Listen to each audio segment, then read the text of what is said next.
Bismillahirrahmanirrahim. Alhamdulillahirabbil alamin. Selawat dan salam kepada Rasulullah sallallahu alaihi wasallam. Alhamdulillah. Hari ini saya nak kongsi sedikit tentang uh, bagaimana kita menjadikan Rasulullah sallallahu alaihi wasallam itu sebagai model. Model adalah ikutan, dan bagaimana kita nak menjadikan perjalanan Rasulullah itu, sunnah kehidupan baginda dari sejak daripada kecil hingga dewasa itu sebagai modul yang nanti kita ikuti. Jadi model itu untuk kita lihat, ya, untuk kita jadikan sasaran, untuk jadikan motivate kita. Tapi modul bagaimana pembentukan Rasulullah itu adalah sesuatu yang kita perlu ikuti sebagai satu kita kata macam apa nama tu, tata cara bagaimana untuk kita menempuh hidup daripada kecil hinggalah dewasa. So macam saya mendidik anak saya. So bagaimana saya nak mendidik anak saya mengikut modul perjalanan kehidupan Rasulullah daripada kecil hingga dewasa, ya. Itu kita panggil modul. Jadi modul ni kita boleh tulislah sebagai apa, perjalanan yang perlu kita laksanakan daripada step yang pertama, kedua, ketiga. Bismillahirrahmanirrahim. So itu adalah benda yang yang sangat penting. So saya dalam penyelidikan saya lebih mengutamakan untuk mengkaji modul tadi. Ya, contohnya kenapa Rasulullah itu dihantar ke dusun Bani Sa'ad, kepada ibu susunya Halimah. Kenapa tak dibesarkan di Mekah, sedangkan datuknya adalah gubernur Mekah? Pak saudara dia, Rasulullah itu adalah orang kaya-kaya di Mekah. Tentu saja mereka boleh membesarkan anak saudara mereka ni, anak yatim ni, dengan kekayaan yang mereka ada. Tetapi kenapa Rasulullah itu dihantar ke dusun Bani Sa'ad itu, di kawasan pergunungan itu, dibesarkan di sana sampai umur beberapa tahun baru dibawa balik ke Mekah. So perjalanan itu, bagaimana dihantar ke sana, itulah modulnya, ya, itulah benda yang saya kaji. Kenapa dihantar ke dusun? Maksudnya di pedalaman. Apa yang ada di sana? Yang tu yang kita kaji sebagai modul.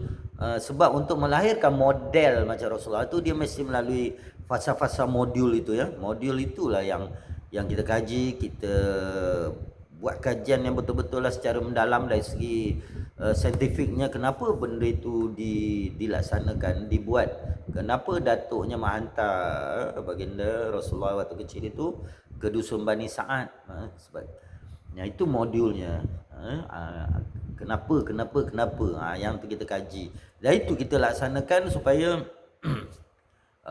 ada pembentukan dalam diri kita berasaskan modul tadi. Kemudian Rasulullah itu kemudian kembali kepada dipelihara oleh ibunya, kemudian ibunya meninggal, dipelihara oleh datuknya, kemudian datuknya meninggal, dipelihara oleh bapa saudaranya di Mekah itu, ya.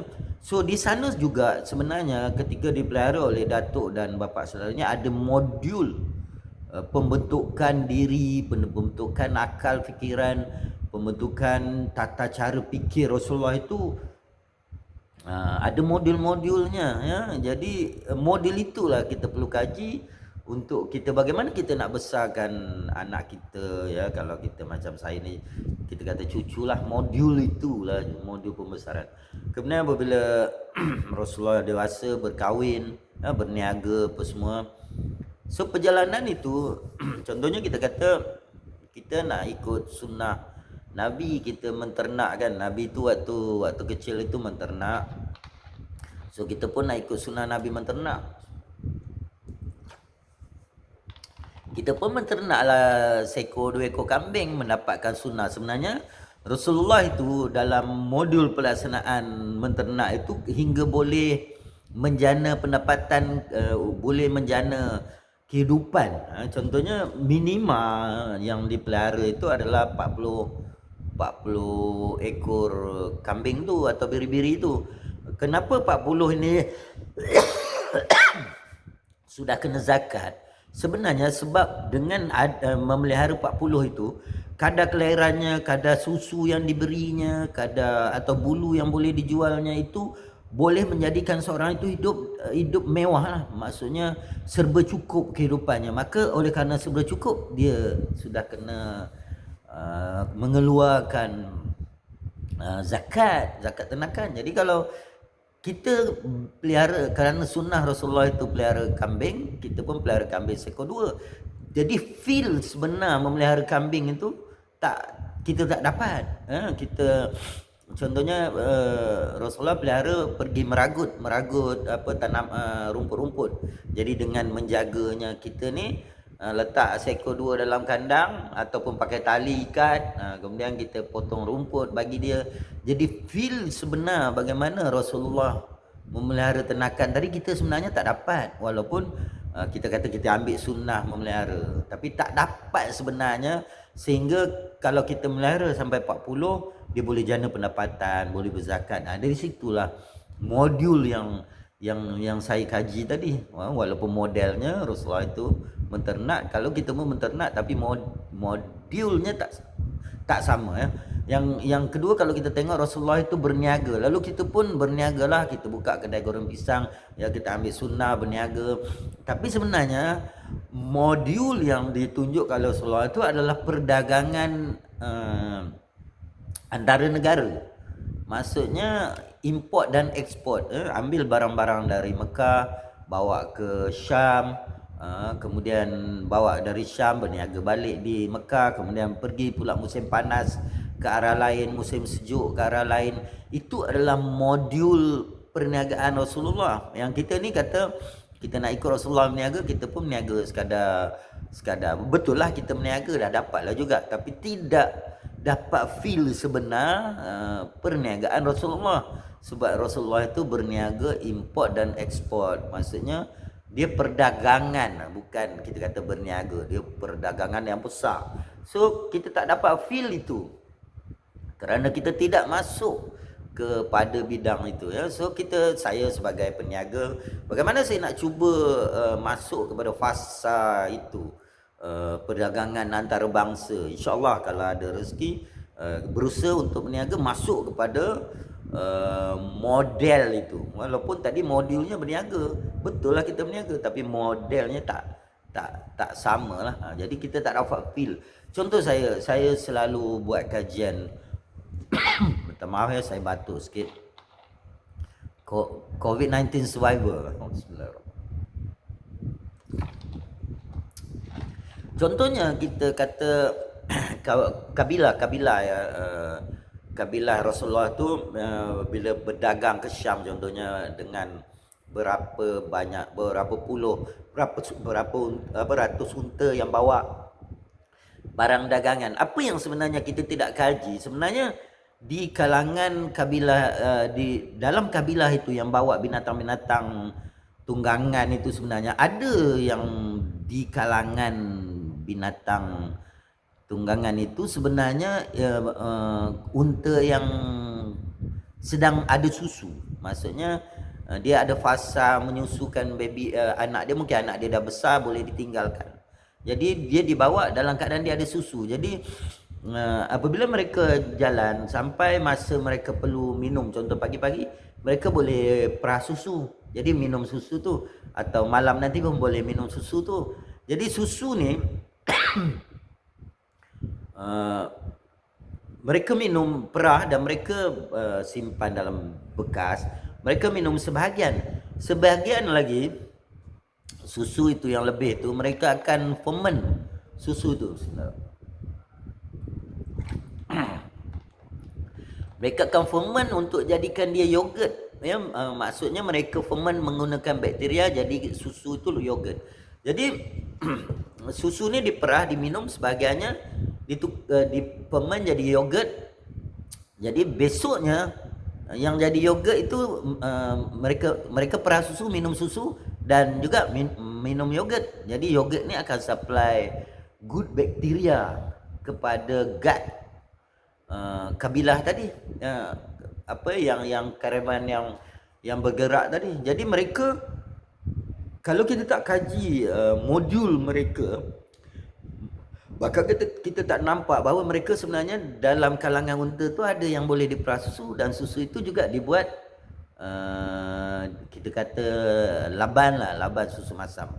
So di Arab dipanggil laban itu susu masam, walaupun perkataan laban itu maksudnya susu. Jadi itu adalah modulnya. Jadi bila kita kaji, kita faham susu dan juga yogurt maksudnya susu kultur. Jadi benda inilah, modul inilah kita bawa dalam kehidupan kita. Macam saya mendidik anak saya mengikut modul itu.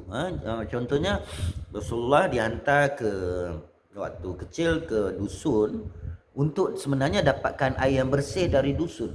Jadi saya sendiri membesarkan anak saya dengan dengan saya ambil air dari pergunungan untuk dapatkan air yang bersih, yang air tu air tu tak dengar bunyi apa-apa. Kita ambil dia daripada batu, dia keluar dari batu. Kalau kita katalah kita minum air bekalan, air bekalan ni dah melalui pipe yang dia dengar macam-macam waktu dia melintas. Kan pipe tu tepi jalan raya kan, macam-macam bunyi ada. Kemudian dia dah masuk mesin, gerak-gerak mesin tu dia dah dengar.